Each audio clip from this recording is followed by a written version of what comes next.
بسم الله الرحمن الرحيم وما نرسل بالآيات إلا تخويفا صدق اللہ العظیم۔ اللہ پاک قرآن میں فرماتے ہیں کہ ہم کبھی کبھار اپنی نشانیاں صرف عبرت کے لیے بیچ دیتے ہیں تاکہ مخلوق کی خدا ہمیں یاد کرے۔ اس نشانی میں زلزلے بھی ہیں۔ کبھی کبھار اللہ پاک زلزلے بیچتے اس واسطے تاکہ وہ مخلوق کی خدا اللہ پاک کی طرف متوجہ ہو جائے، کیونکہ انسان گناہوں کی کثرت میں اتنا ڈوبا ہوتا ہے کہ اس کو اللہ پاک کی یاد نہیں رہتی۔ تو کبھی کبھار سیلاب کی شکل، طوفان کی شکل، زلزلوں کی شکل، خادثات کی شکل میں وہ اللہ پاک بندوں کو اپنے طرف متوجہ کرنا چاہتے ہیں۔ آج آپ نے دیکھا ابھی تقریباً عصر کی ٹائم تقریباً 6:30 بجے پاکستان بلکہ ازبکستان، افغانستان ان سب علاقوں میں تقریباً زلزلہ 6.4۔ ابھی ایک ہفتے پہلے وینزویلا میں بھی زلزلہ ہوا تھا، تمام کی تمام بلڈنگ گر گئی تھی۔ آپ نے دیکھا 7.2 زلزلہ ہوا تھا۔ یہ صرف اور صرف اللہ پاک اس لیے بتلاتے ہیں کہ میرا بندہ حاکم میں ہوں، احکم الحاکمین میری ذات ہے، مجھے یاد کرو، مجھ سے مانگو۔ کبھی کبھار گناہوں کی کثرت اتنا زیادہ ہو جاتا ہے کہ اللہ پاک کبھی اپنے غصے کا اظہار زلزلے کی شکل میں بھی کر دیتے ہیں۔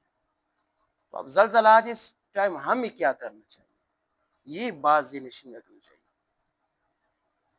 پہلے تو ڈائریکٹ استغفر اللہ، اسی وقت استغفر اللہ کا ذکر کرنا ہے، استغفر اللہ ربی واتوب الیہ، استغفر اللہ ربی واتوب الیہ، ڈائریکٹ استغفار کرنا چاہیے۔ اسی وقت اپنے گناہوں کی کیا بخشش مانگنی چاہیے، کیونکہ ہمارے گناہوں کی وجہ سے کیا ہوتا ہے، زلزلے آتے ہیں۔ ایک تو اپنی کام یہ کرنا۔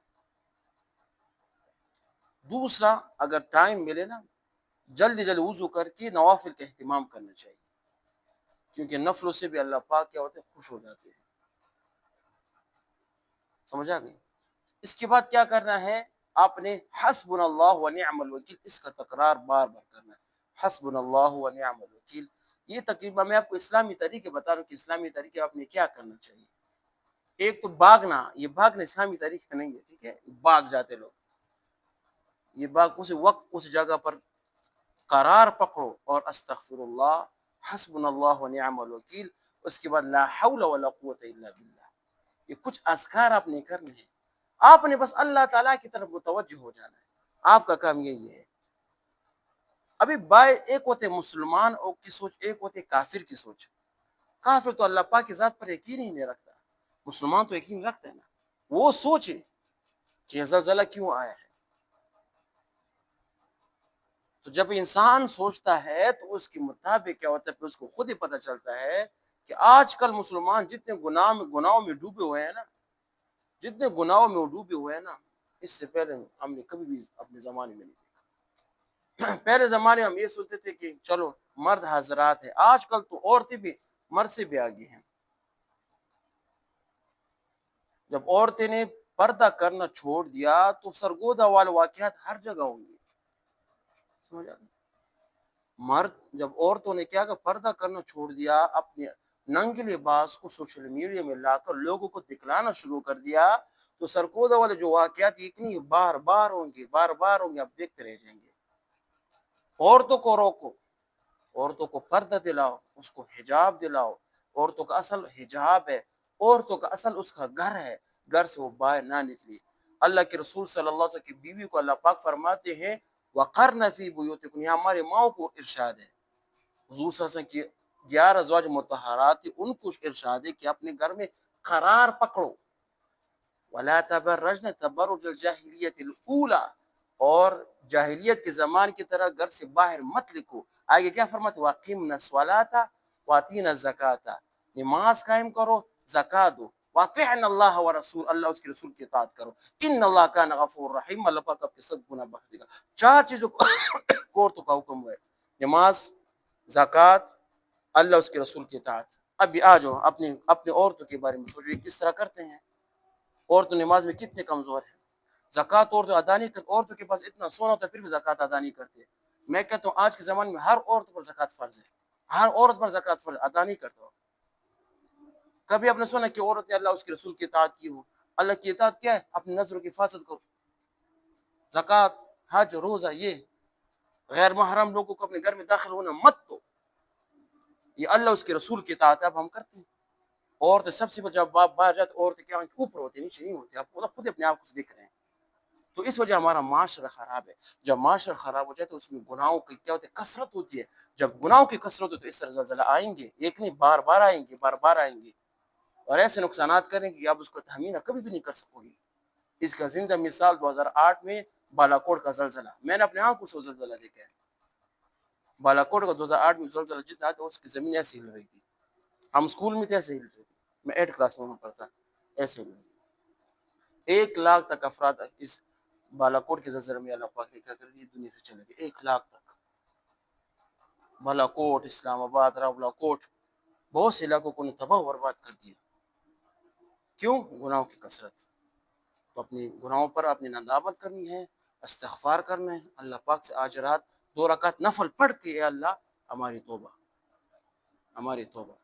کیونکہ جب زلزلہ آ جاتے ہیں تو پھر چھوٹے بڑے کو نہیں دیکھتے، بس ایسے نقصان کر دیتے ہیں کہ انسانوں کا سالوں سال کی جو محنت ہو 1 سیکنڈ میں اللہ پاک ضائع کر ختم کر دیتے ہیں. تو اللہ پاک ہم ان باتوں پر عمل کرنے توفیق عطا فرمائے اور اللہ تعالیٰ سے ڈرنے کی، سچی اور پکا توبہ کرنے کی اور گناہوں سے بچنے کے اللہ پاک ہمیں توفیق عطا فرمائے. کیونکہ دنیا ہماری اصل نہیں ہے، ہماری اصل جنت ہے، یہ بات یاد رکھو. اور جنت حاصل ہوگا نیک اعمال سے، برے اعمال سے جنت کبھی بھی آپ حاصل نہیں کر سکتے. نیک اعمال آپ نے کرنے ہیں، اس کی بغیر آپ نے جنت تک حصول ممکن نہیں ہے. یہ بات اپنے ذہن میں ابھی سے یاد رکھو. جوانی کی عبادت سونے کی طرح ہوتی ہے، اس کی عبادت بہت زیادہ جلد قبول ہونے والی ہوتی ہے. بڑھاپے کی عبادت چاندنی کی طرح ہوتی ہے، سونے کی قیمت بہت زیادہ ہوتی ہے، چاندنی کی قیمت بہت کم ہوتی ہے. اپنی جوانی کی حفاظت کرو، اپنی نظروں کی حفاظت کرو، اپنے کانوں کی حفاظت کرو، آنکھوں کی حفاظت کرو، حیا میں رہو، دن رات نیک اعمال کرو، نمازیں پڑھو، زکوٰۃ ادا کرو، حج کرو، قرآن کی تلاوت کرو، نوافل کرو. یہ جوانی اپنے قابو میں کر دی نا، یہ جوانی، تو آپ قیامت کے دن انشاءاللہ اللہ تعالیٰ کے عرش کے سائے کے اندر آپ ہوں گے. اور آپ کے لیے قیامت کا جو دن ایسا ہو جیسے کہ ایک عصر کا ٹائم عمود جی مزدیگر ہے. یہ اس وقت ہوگا جب آپ اپنی جوانی کی حفاظت، آپ سب جوان ہو، اپنی جوانی کی حفاظت کرو، اس کو ضائع کرنے کبھی مت دینا. غلط کام کی طرف آپ نے کبھی بھی اقدام نہیں کرنا. لوگ جو بھی کہیں اپنی جوانی کی اپنی حفاظت کرنی ہے. ٹھیک ہے نا؟ اس وسوسے خیالات جو آپ کے ذہن میں ابھی آ رہے ہیں اس کی اپنی حفاظت کرنی ہے، اس کی طرف ہم کبھی بھی نہیں جانے. شیطان کے خیالات ہوتے ہیں، اس موقع پر شیطان آپ کو بہکائے گا کہ یہ کرو وہ کرو، اب جوان ہو، یہ کرو وہ کرو، یہ کرو وہ کرو. کبھی بھی نہیں جانا. اللہ اس کے رسول کی اطاعت کرنی ہے، اللہ اس کے رسول کی اطاعت کرنی ہے.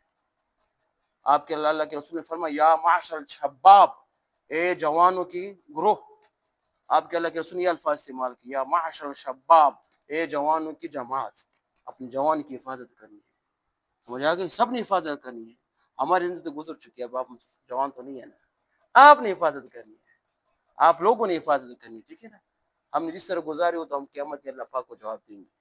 آپ نے اپنی حفاظت کرنی ہے. ٹھیک ہے نا؟ اس کو قابو میں رکھنا ہے، اس کو ضائع کرنا نہیں دینا. نیک اعمال زیادہ سے زیادہ کرنے ہیں. ابھی جوانی میں حفاظت کرو گے انشاءاللہ بڑھاپے میں اللہ پاک آپ سے دین کا کام خود بخود لیں گے. جوانی میں جس نے دین کا کام کیا بڑھاپے میں وہ خود بخود دین کا کام کرے گا. اللہ پاک اس دین کا کام لے